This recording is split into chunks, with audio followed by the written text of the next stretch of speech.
Martin Gurri is a former CIA analyst who writes about the relationship between politics and media. Gurri was born in Cuba and came to the United States with his parents in the 1950s. In 2014, he self-published an ebook titled The Revolt of the Public and the Crisis of Authority in the New Millennium. It was republished in hardback 4 years later in 2018. Martin Gurri says his thesis is a simple one. The information technologies of the 21st century have enabled the public, composed of amateurs, people from nowhere, to break the power of political hierarchies of the industrial age. We assume you're here because you enjoy listening to C-SPAN's podcasts.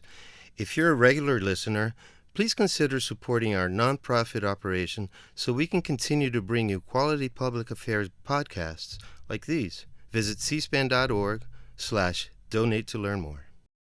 Martin Gurri, what was it like working for the CIA for 28 years?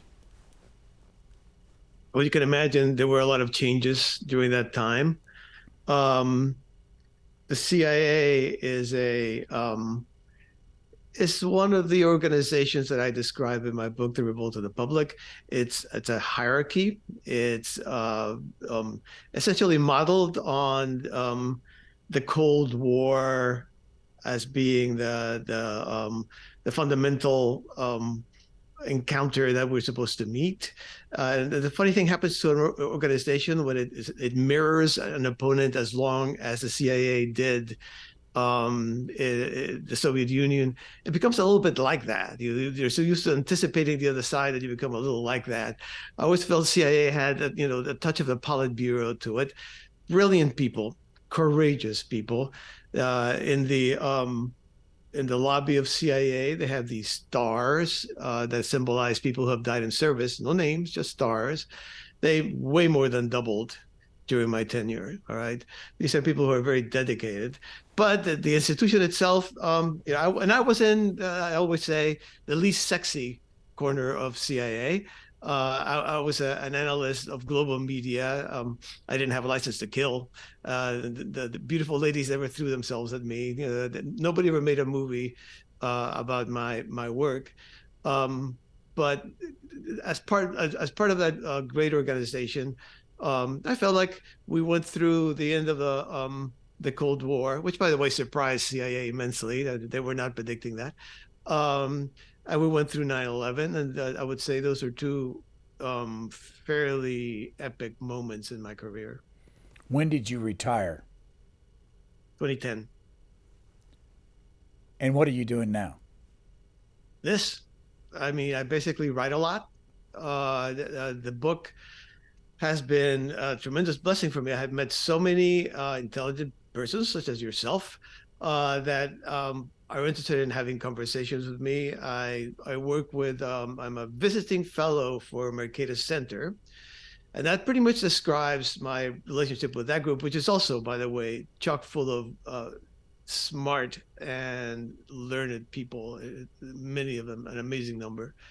But I visit. I'm a fellow that visits Mercatus, so visiting fellow, I think, is a perfect description of what I do. I write for Discourse, which is their magazine, a wonderful magazine that I recommend to everybody. And I write for other periodicals like a City Journal and so forth. Essentially, my interest is to see how far the ideas in the book parse out as events collide with those ideas. How far do they falsify the ideas? How far do they agree with them? Plenty of time to talk about the book, but I want to ask about your transition from Cuba to the United States. How did that happen? Under what circumstances? And when? Right. The year was 1960. I was a relatively young person of 11 years old, barely. My father was a lawyer, apolitical. Castro had taken over. He'd been there for not quite 2 years. And essentially, in a country that has no law, lawyers were unnecessary. My father, thank goodness, was a very perceptive man, and he saw what was coming. All the companies that were his clients were being nationalized. So he and my mother was pregnant with my sister, and for various reasons, we had American visas. But if the baby had been born in Cuba, that was it. There was no way she was ever going to get a visa. So I am very thankful for my youngest sister, because she and my dad helped get me out of Cuba. So I was a young man. Culturally, it was not a big deal. Cuba was a fairly moderate. If you were a middle class Cuban, like my family and my friends, we watched the same TV shows, the same movies, same music, rock and roll. I remember blaring from Elvis Presley, trying to memorize those words in English without knowing a word of what they meant. Of course, there's always the sense that you are the last of a line, and you have come from this culture, and now you've entered a very different culture. But this is an amazing country, and I always say, at some point, I don't know how it happens, but you start talking about George Washington and Thomas Jefferson as your forefathers, even though they're really clearly not on your family tree. You know what I mean? So I feel like I have always been tremendously grateful to the United States. I have always felt for most of my life that I forget that I'm an immigrant. I forget I'm not there. There are no harsh reminders that I'm an immigrant, and I have been allowed to, fulfill my wishes insofar as my meager talents allow them to. Uh, um, and I have trouble understanding people who see this country as gigantically oppressive, discriminatory, and so forth, because that was not my experience. Where did you grow up? We spent the obligatory year in Miami. And the second thing I am most thankful to my dad for is he got us out of there. So I did not grow up in a Cuban ghetto. I grew up in Falls Church, Virginia, outside Washington, D.C. My wife went to the same high school I did. I've lived my entire life. We moved from Falls Church to Vienna, mighty Vienna, Virginia, which is about maybe 10 miles away. And that, except for a brief moment where I was assigned to Paraguay, Asunción, Paraguay, we've lived there our entire lives. Where'd you go to school?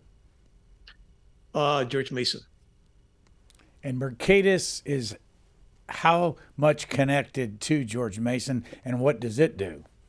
It's totally connected to George Mason. I think everybody there is, except, us visiting fellows just visit, but most of the core group of scholars there are teaching professors. And it's a research center that they produce research papers having to do with policy and such. I have said it to their faces, so I don't think I'm talking behind their backs. These kind of all the think tanky places in Washington is full of think tanks. All right, I don't understand the concept very well of a think tank. You pay people to think. I mean, it sounds kind of nice, but what's the point of this? And they generate all kinds of papers. I think at a certain moment in history, when it was clear that the Republicans were going to be politically powerful, but were policy poor, those think tanks produced a lot of policy papers. But we're talking the Reagan era now. I think right now all those think tanks have only multiplied. I'm a kind of an odd duck in the Washington world, and I don't really understand that. I think research, which is what Mercatus does, makes the most sense of all of them, but it's a bit mysterious to me, to be true. So how did you get a job with the CIA, and why did it interest you? It didn't. I mean, that was the strangest thing. Of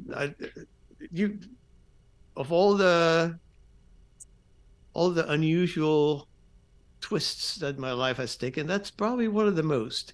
There was an ad in the paper, in the Washington Post, that was not seen by me, but by a friend of a friend of a friend, who, through a long chain, eventually got to my wife, who said, "This is perfect. It's about translation."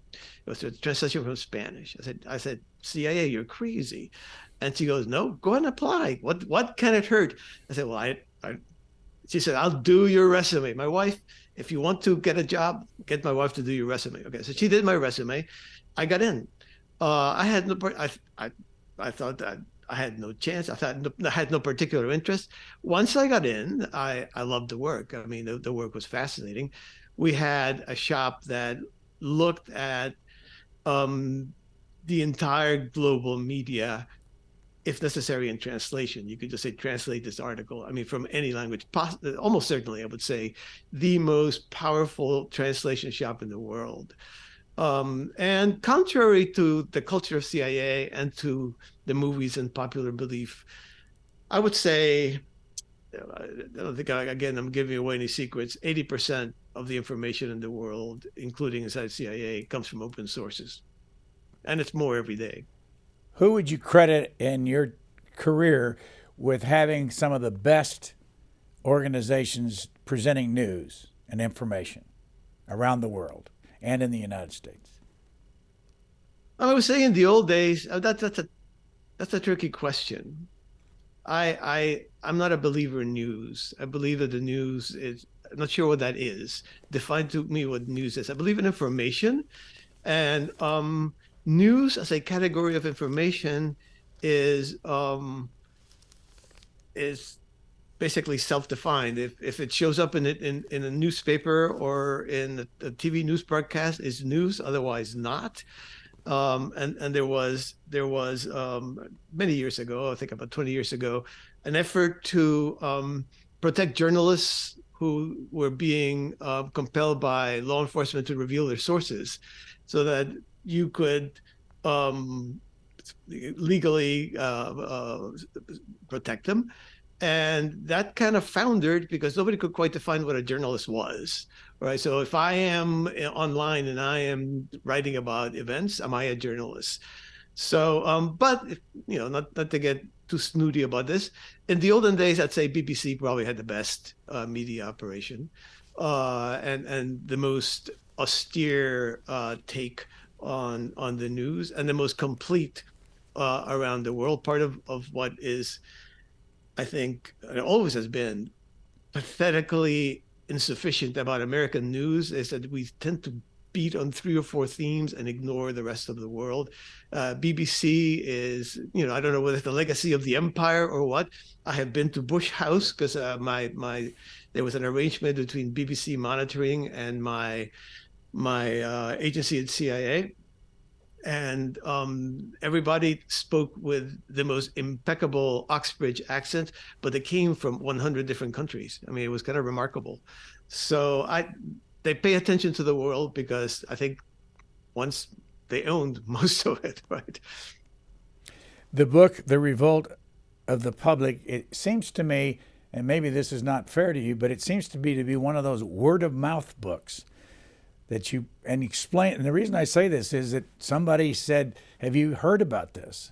And then somebody said that somebody else said to them, and it just kind of passed along. And in your introduction, Dr. Kling, if he is a doctor, writes an introduction and says that Virginia Pastrell wrote a column, and that's where he got the idea, but he's also at Mercatus. So I'm going through all this and want you to tell us how this all started back in the it was published in 2014. Give us the background on how this happened.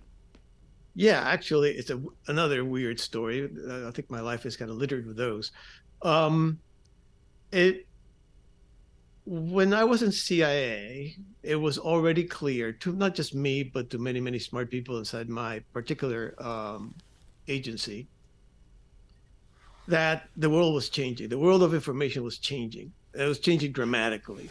That this earthquake of information, of digital information, epicenter somewhere, Mountain View, El Paso, who knows, had generated this tsunami of information that had completely overwhelmed the old authoritative sources we used to have. I mean, in the old days, if the president said, what's the media in France saying about my policies? You went to 2 newspapers. You went to Le Monde, you went to Le Figaro, and done, okay? Suddenly in France, you had thousands of sources, some of which seemed to have very interesting information. We had no idea who they were.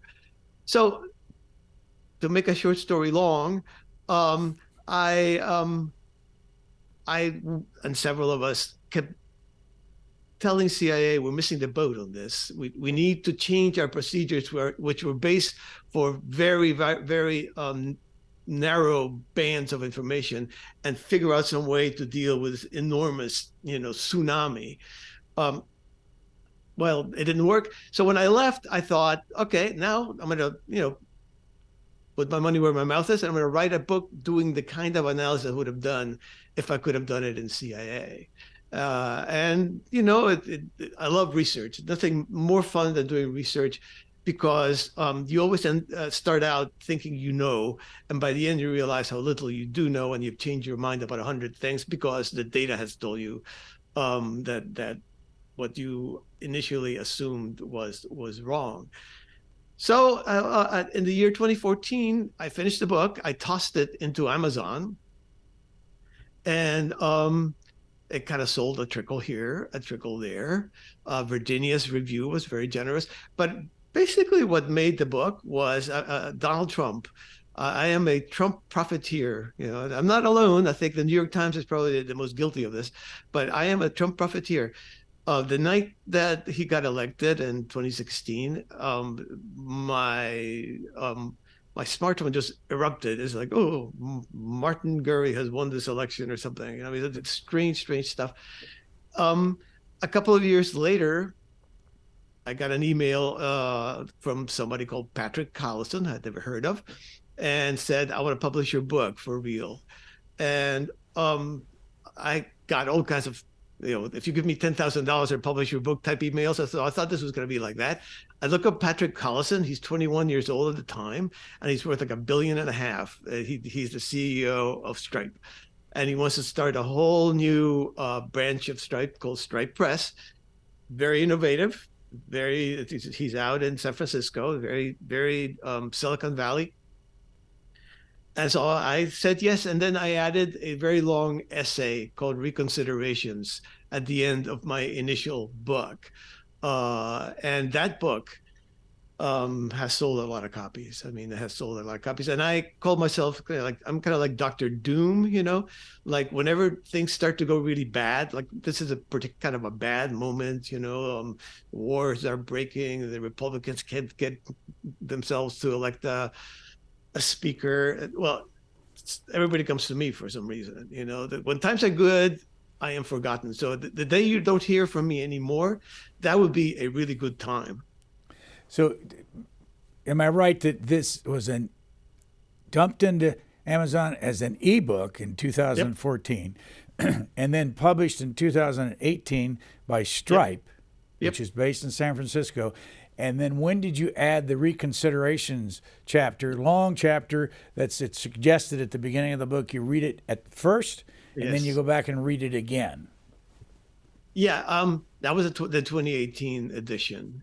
And you're right. It has been word of mouth, but in not just, people in the street, word of mouth as we're doing right now, for example. I have been in a lot of podcasts, and a certain kind of person seems to take to the book. A certain kind of person seems just never to get it.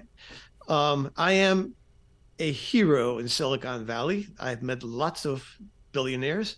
I am a zero in Washington, D.C., which is where I worked my entire life, right?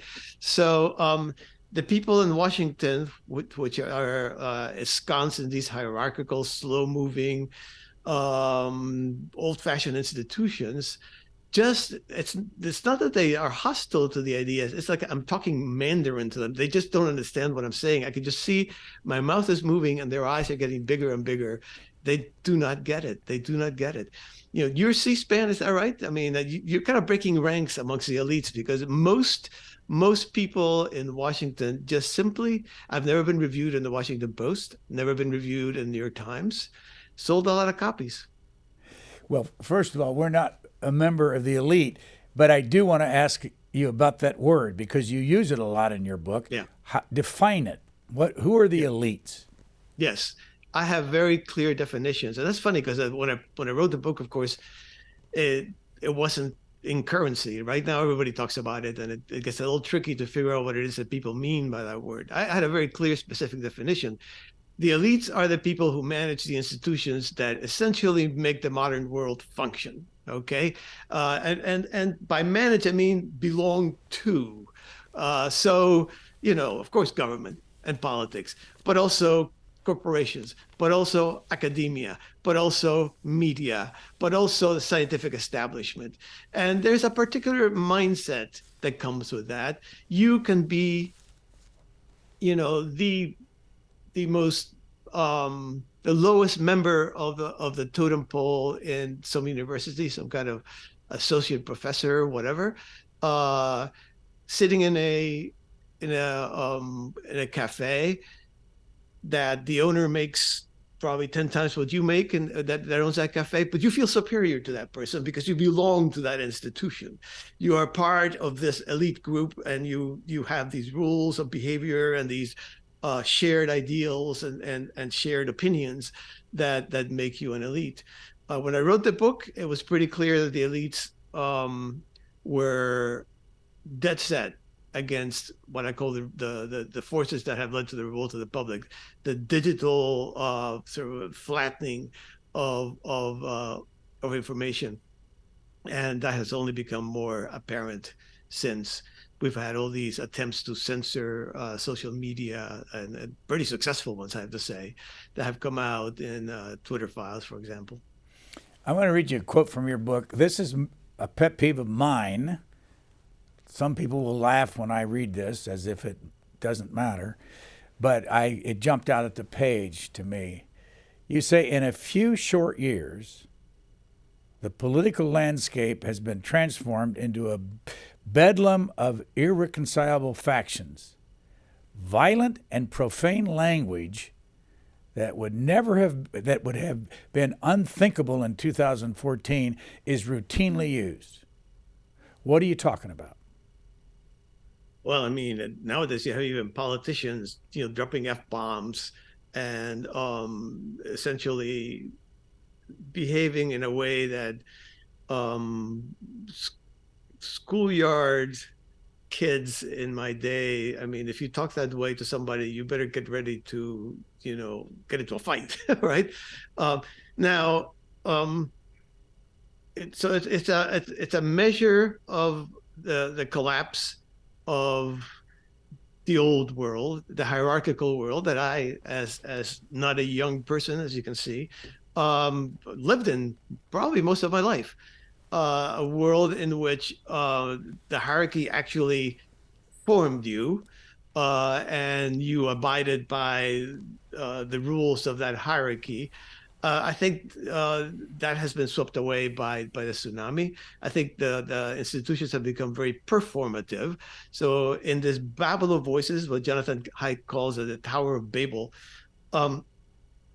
the only way you are heard is by being extreme and using, but you have to be the loudest shouter, and you have to have the most enemies on the other side shouting back at you so that people notice. And you have to have the most extreme language so everybody is startled. It's structural. This is basically, you will not be heard. If you're the voice of moderation, you will sink to the bottom and nobody will pay attention. You have any idea where this first started? I mean, it is a function of the loss of control by the elites of the conversation. And that is 100%, you could say, the turn of the century, when the digital began to have a serious effect on the information structure. I'm going to jump to a crisis of authority chapter and read the first paragraph. Okay. You say the street protests of 2011, while ostensibly political, were part of a global assault on the guardians of authority across every domain of human activity. The protesters stood in the same relation to the government that bloggers and social media did to newspapers. YouTube to television, Napster to the recording industry, massive online courses to universities, Amazon to shopping malls, the open science movement to the scientific establishment. From the commanding heights of the information sphere, the public sought in each case to break a monopoly held by an accredited elite. Have they done that? Yes, but is the answer. Yeah. I think when you look at the volumes of information, I mean, when I was a young media analyst, as I said before, if the open information was a trickle, starting, I mean, if you look at the year 2001, the volume of information produced in 2001 was double the amount produced in all of previous history, going back to cave paintings and the dawn of culture. 2002, double 2001. If you follow that trajectory, and it sort of has not quite, but has continued on that basis.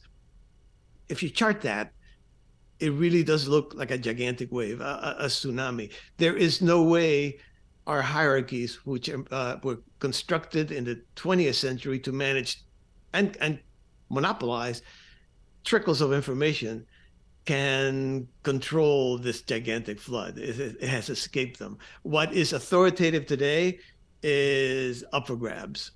Everything up to including what is true. Explain this. The New York Times has 10 million people that signed up for their digital service, which is a lot bigger than they ever were before digital. But in television, everybody has lost audience. A lot of audience. I mean, 60 Minutes used to have an audience of, say, 30 million on a Sunday night.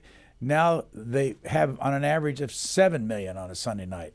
Why did the New York Times have a bigger audience in this world now compared to what television is? Well, remember what I said.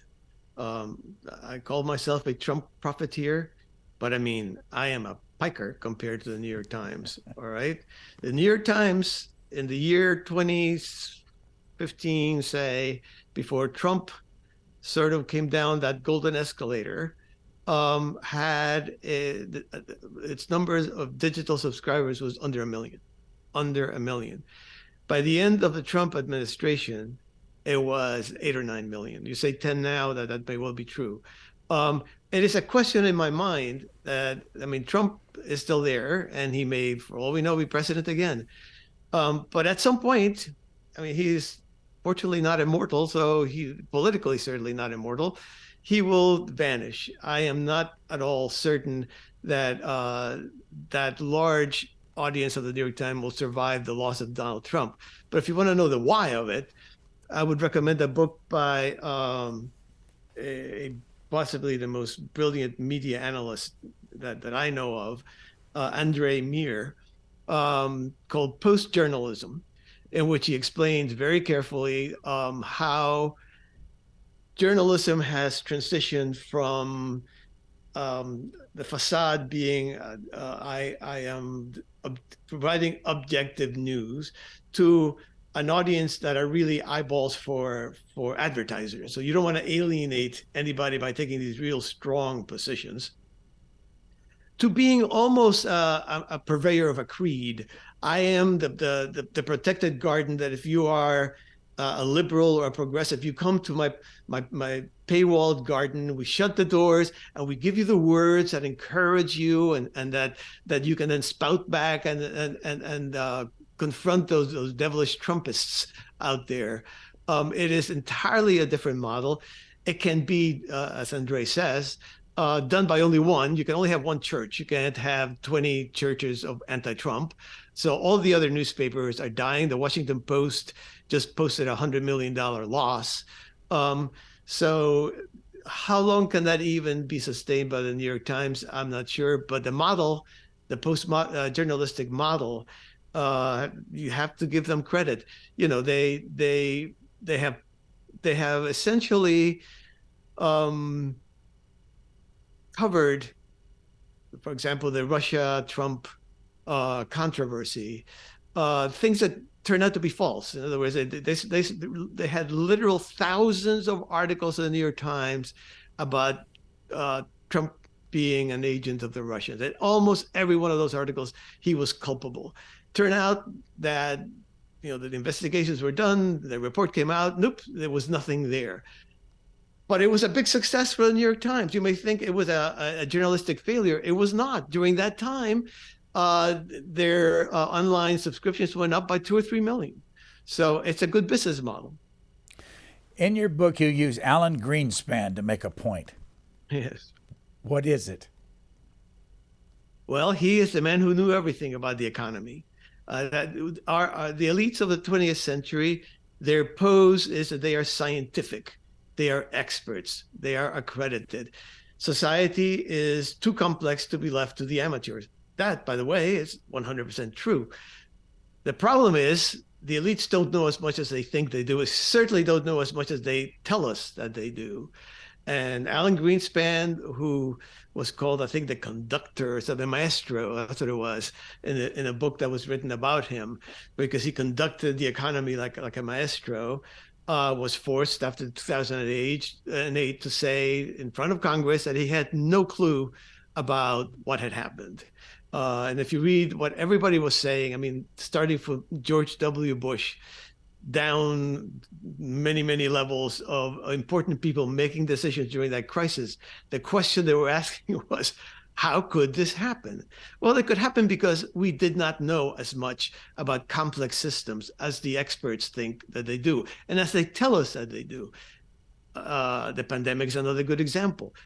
And in the olden days, that could be managed because all the information was essentially in the hands of the elites themselves. Today, it cannot be managed. We are watching them center stage, tell us one thing, one moment, the opposite, the next moment, a third thing a moment later, and pretend that they know everything about what's going on. So if you're Anthony Fauci and you're going back and forth, people are seeing you. There's a complete erosion of trust that's going on because the information system is way too big for you to control in the way that they would have done in the 20th century.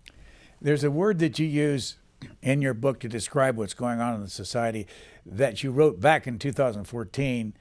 I don't know when I started seeing it other places, but certainly most recently, and that is the word nihilism. What is nihilism, and how important is that to what's going on in our society? Yeah, that's a funny one because, if you're an analyst, you really measure your words. I mean, you really put them on a little scale and go, is this really? And I had qualms about some of the words that I use, and I had probably the most qualms about nihilism because it seems kind of sensationalistic. But, if you look at it and it looks like that word or what it describes, then I went with it. And now, of course, everybody uses the word pretty promiscuously. Of course, the word goes back to Turgenev, the Russian novelist, a novel called Fathers and Sons. And there's a character in it, whose name now escapes me, but it doesn't really matter, who believes that society needs to be destroyed to the ground. And when he gets asked, but what are you going to build on it? He goes, doesn't matter. The first step is destroy society to the last stick. All right. Much of the reaction against the elites, nobody can call me a fan of the elites, but when the public erupts against the elites, when people who claim to represent the public, usually called populists, people like Trump, lift up their swords against the elites, they are against. Their stand is 100% against. They want to bash at the institutions. They want to strike at what they've considered to be privileged, smug, self-righteous people that are always calling them, names like racists and, basically disrespecting everybody who is not one of them. But they have no programs. They have, first of all, no real organization, no real structure, no real programs, not really even an ideology, a coherent ideology. These revolts from the public and these populists tend to have a flavor. So Trump is kind of like a right-wing flavor. But I mean, he is not programmatic anything, right? Trump seems to change his mind as the wind blows. So I mean, so a nihilist is somebody or a group, a condition, which is what we have today, I would say, of revolt against an established system that has reached such a level of emotional intensity that those in revolt want to do, as in the Russian novel, smash every stick down to the ground, but have not a thought in their heads about what to put in its place. And of course, we need hierarchies, we need institutions to get anything achieved in a complicated society. Tell us more about the success of this book. Are you selling hundreds of thousands of this book? 40,000. And what are the most interesting things that have come back to you because of the book? People's reactions, articles written, all that kind of stuff. What's the tale? This is a 10-year process. Yeah, it's an interesting one, particularly these times where everybody is so basically in a corner and attacking the other corner, and there's very little middle ground. I always felt as an analyst, I guess the CIA teaches you this, is that you are not to, if somebody can tell what your political leanings are from your analysis, you failed, right? So the book has had a funky career that way, in that it seems to appeal to whoever is not in office at the time. So when Trump was in office, a lot of the old Obamaites were interested in the book and would call me up. When since Biden has won, it's been almost entirely the other side that has been interested. But in an era of canceling and whatnot, I seem, both in my book and in my writings, incapable to get anybody angry at me. I don't know what the hell it is about the way I write. I've tried. I actually have tried, because I figure everybody gets angry at you and starts yelling at you, immediately you become a celebrity or something, right? I can't do it. I have, not for lack of trying, but I can't do it. So the book has had a remarkable career for me in that it has brought nothing but good things. Nothing but good things. I have met so many amazing people through it, many of whom have become actual personal friends. I have traveled, there was a moment when the French, they're still halfway there, can't figure out what the heck is happening in their own country. If you know anything about France, that's unusual in their history. The French, I've been there many times. So I was there when I was young. The French used to be the other way around. They would tell us Americans what was wrong with us, right? This is what you're missing, right? But after the yellow vest and everything that has happened since, that doesn't fit into their political schemes, which are pretty old-fashioned. So I spent one year where I kept being invited to France. I mean, this is not bad. And I always make it a condition, you have to bring my wife with me. I'm not going to go there. I'm too old to be alone. So, and sure, bring her along. So it's been kind of like that. It's been an amazing adventure. And then throwing out the ideas of watching things evolve, watching the elites strike back, the empire strikes back, with the pandemic being kind of like the model. If you generate a crisis that's harsh enough, you can make the public frightened enough to obey you again. And so that model has, this information is terrifying. So you have to somehow control that, or white supremacy is terrifying. So you have to somehow control that. So seeing my ideas kind of mutate, and seeing the people that I characterize take different strategies to get over the landscape that I described. It's been all good. I have no complaints. Why is Walter Lippmann a character in your book? I mean, he was a brilliant man. He was the one who defined. I was trying to figure out who is it that we're talking about when I say the words "the public," and the public is not the people. The people is essentially a category of political philosophy that doesn't really exist. Although every time the public hits the street, it claims to be the people, as it never fails. It's not the masses. That's an old sociological term from the 20th century. It's barely even the crowd, although since the smartphone, the crowd and the public are pretty tightly connected. What Walter Lippmann said is the public is any group that is interested in a particular affair. So the affair could be getting rid of Emmanuel Macron if you are a yellow vest. It could be getting rid of capitalism if you are an Occupy Wall Street. It could be getting rid of Mubarak, the Egyptian dictator, if you are in the middle of the Arab Spring in Tahrir Square. There is no single public. There are publics. If I had any intellectual integrity, that's what I would use. But, it just sounds ugly. So I call it the public.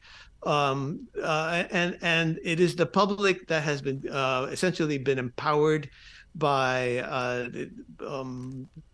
the digital platforms. It is a network public opposed to a hierarchical set of institutions from the 20th century. And curiously enough, Walter Lippmann pretty much defined the mindset of those institutions. Walter Lippmann was literally a Platonist. He believed that there was such a thing as Platonic truth, and that if you were of a certain intellectual elite, you could perceive it, and despaired of the public, as he defined it, of understanding, because he identified the public with the citizenry, and he thought that there had to be an all-competent public if they're going to decide at election time, what policies needed to be implemented in terms of what candidates they elected. And he despaired of that. He thought that could not happen. He was a tremendous elitist. So he both gave me the definition for the public and created the ultimate model for elitism, which is expertise. And this was, of course, back in the 1920s, when it was kind of a radical idea that the U.S. government, for example, should gather statistics about its economic activities. So there was a lot of this elitism that was smart. They were moving with the times. Those were the times for it. Unfortunately, 100+ years later, it's obsolete. Your chapter, the finale for skeptics, first paragraph, my thesis, again, is a simple one. The information technologies of the 21st century have enabled the public, just talking about that, composed of amateurs, people from nowhere, to break the power of political hierarchies of the industrial age. What's an amateur? Well, an amateur is somebody who, if you're talking about science, for example, climate change, for example, or the economy, for example, doesn't have a set of PhD degrees from the best universities on those particular subjects. It's people from nowhere, like I said. If I were to opine on astronomy or on nuclear physics, I would obviously be a complete amateur in that. So we have a structure of society that was put in place in the 20th century that just rose up people who were multi accredited, and equated accreditation with wisdom and knowledge. And I think, although you have to have some knowledge, and some of those people are possibly wise as a class, in the contemporary moment of the information structure that is digital and the tsunami is battering away, they are not wise. They are very reactionary. They are very backwards looking. They want their 20th century back. Because you spent 28 years in the CIA analyzing global media, what countries of the world are closed, and that the public doesn't get to see enough information to really understand what's going on in the world? Oh, most of them. I mean, the good thing about the digital environment is, seek and you shall find. If you are interested in a country, you can always find information, sometimes trustworthy, sometimes less so, about that country online. But in the old days of the narrow stream of information, I believe the media actually covered more, for example, international news than today with our gigantic tsunami battering away.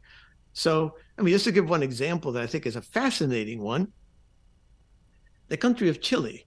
Country of Chile is like a laboratory of the ideas in my book, okay? Why is the public in revolt? The ideas are usually, well, economic reasons, or, the inequality usually is brought up, or political reasons, and tyranny is usually brought up. But you look at a country like Chile and you say to yourself, well, how did this happen? Chile was by far the most prosperous country in Latin America for like 25, 30 years. It had entered the Club of Rich Nations. It had a really viable democracy, so that socialists and conservatives kind of alternated in power. And then in 2019, they had this thing called the estallido social, the social blow up, where started by the fact that the government had raised the cost of public transport by, I think, 4 or 5%. I mean, tiny, tiny pennies.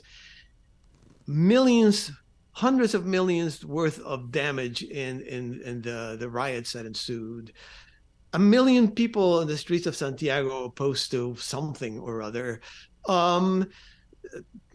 Dozens died. But what happened was, for once, the nihilist side, the public, was given a chance to be positive.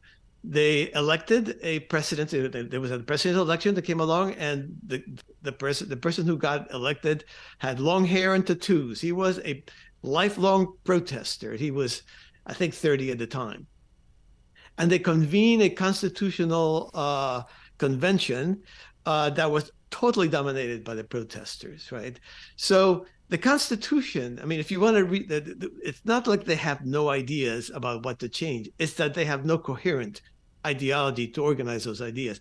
The Constitution was 300 pages long, and it was full of tremendous declarations of, virtue about, the Aboriginal Chileans should get sovereignty, but nothing was defined, nothing was clarified. They had won the support of the voting public in Chile. They had both the presidency and the Constitutional Assembly had been voted in. By the time that they came up with this constitution, it got voted down by like 65%. It was a crazy document. It made no sense. The president today is very unpopular. He put a doctor in charge of a woman who had distinguished herself as kind of like a charitable person during the pandemic, in charge of the Ministry of Interior, which takes care of the police. So that, of course, there was a symbolic gesture that the carabineros, the police in Chile, these were protesters. They didn't like them. And now they have a tremendous crime problem. And now she's backtracking and trying to solve the crime problem. So I wish this was reported in our media in the way that it should be. This is a fascinating experiment. Everybody who's protesting around the world, and by the way, the characteristics of the public and of the elites in every country are amazingly similar. The structural pressures, I think, make them that way. You could have put the Chilean protesters in New York. They could have been Occupy Wall Street, or you could have put them in France. They could have been the Yellow Vests. But here they got to be positive, and they couldn't do it. They simply could not do it. So I wish we had more coverage of Latin America, Asia, even Europe.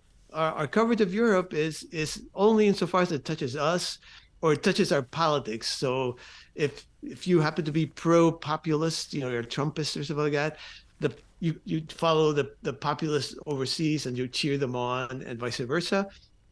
But you never try to understand other countries on their own terms, which is what you should do. And coming from CIA, of course, that's what CIA tried to do. In your book, you have a contrast between the story of JFK and the Bay of Pigs which was a failure, and Barack Obama. Tell us Yes. the background on that, please.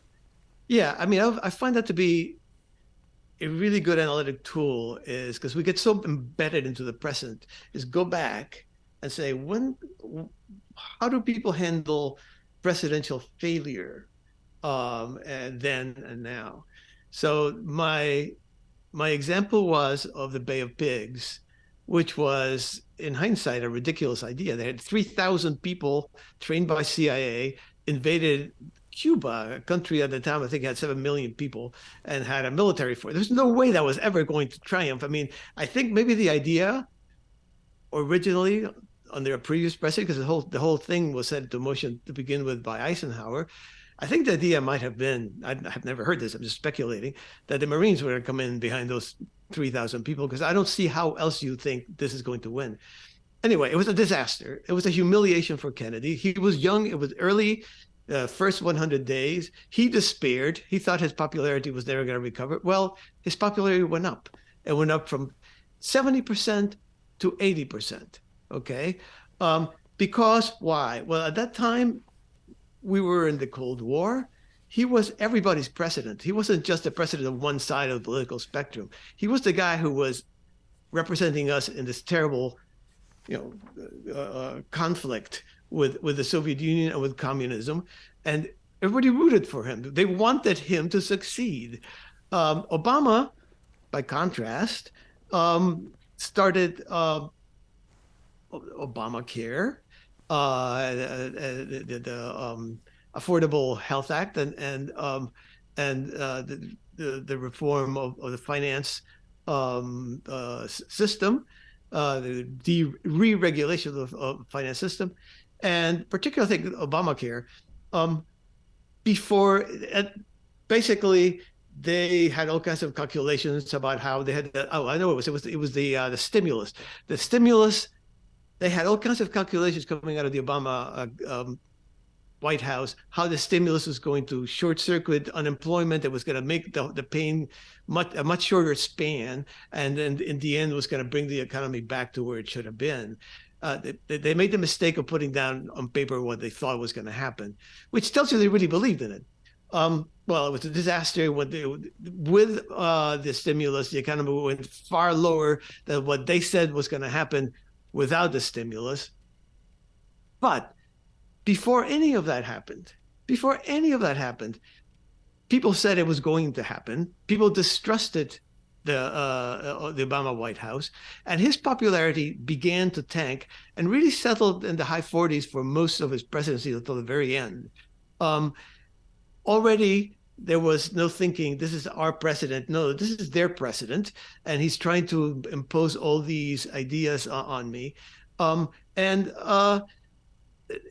Whereas being elected president back in 1960 gave you a mantle of authority that people respected and tried to preserve even in the face of failure.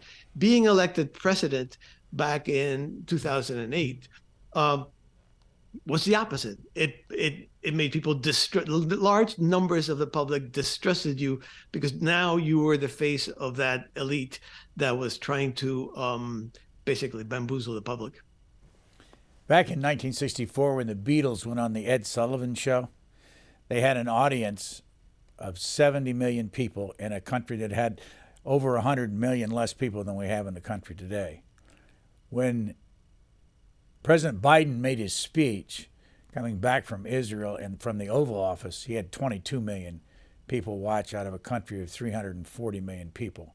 I give you these figures only to ask you, what do you think the impact of this kind of thing over the years will be on the future of democracy? Yeah, 22 million is a large audience by today's standards. I mean, I'm going to be honest with you. I wish I knew. I don't do predictions. It's something we're going to have to learn to live with. I don't think we're ever going back to, the olden days. I was part of this. The mass audience was like this huge mirror where the entire country saw itself reflected. We were all there, right? Today, it's like the mirror has toppled and shattered, and the public lives in all the broken pieces, right? All the fragments. And that fragmentation, I think, is as long as we have this information system, and this information system is here for the foreseeable future, is something we can't reverse. I think it's something we're going to have to manage. So on the one hand, there are many ways in which you can have a fractured system that in the end coheres into a higher level of authority. And you can do that by not pretending to be what you're not, which is what our politicians tend to do. But it's not going to be an easy ride. I wrote the book precisely for that reason. It seemed to me when I wrote it, nobody was seeing this. And I am a pretty straight, coming from Cuba, I'm a pretty straightforward, simple-minded advocate of liberal democracy. I don't put any ifs or buts about it. I think the worst, most inefficient liberal democracy is infinitely superior to the most effective despotism. And so, yeah, I think this fragmentation, the fact that we all are going to live in little shards and not in that gigantic mirror, is something that our democracies have to take into account. However, let's be clear: we have always lived. The mass audience was a fiction. It was we weren't really satisfied with 3 TV stations, networks, or 5 or 6 brands of cars, 3 car makers. That was just an industrial system imposing its needs upon us.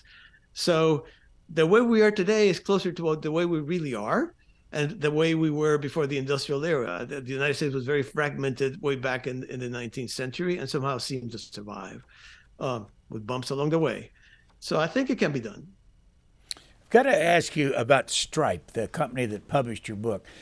First of all, we don't often give our opinions here, but I have to say this is one of the most attractive, physically attractive books I've ever seen. And he's got a whole series that he publishes. You go on the website of Stripe, you can see them on there. How much does this cost if you buy it, the hardback version, do you know? Yeah, well, I mean, Amazon bounces all over the place, but I mean, first of all, it's part of my immense good luck that I ended up with Stripe Press, because number one, they're Silicon Valley, so they're design plus. The guy who designed that book, essentially a Silicon Valley designer, and I have to say I had to be talked into the pink, but really it's a very striking part. Many people tell me the first thing they say about my book is not how brilliant I am, but what a beautiful book it is, and that kind of gladdens my heart. It's $20.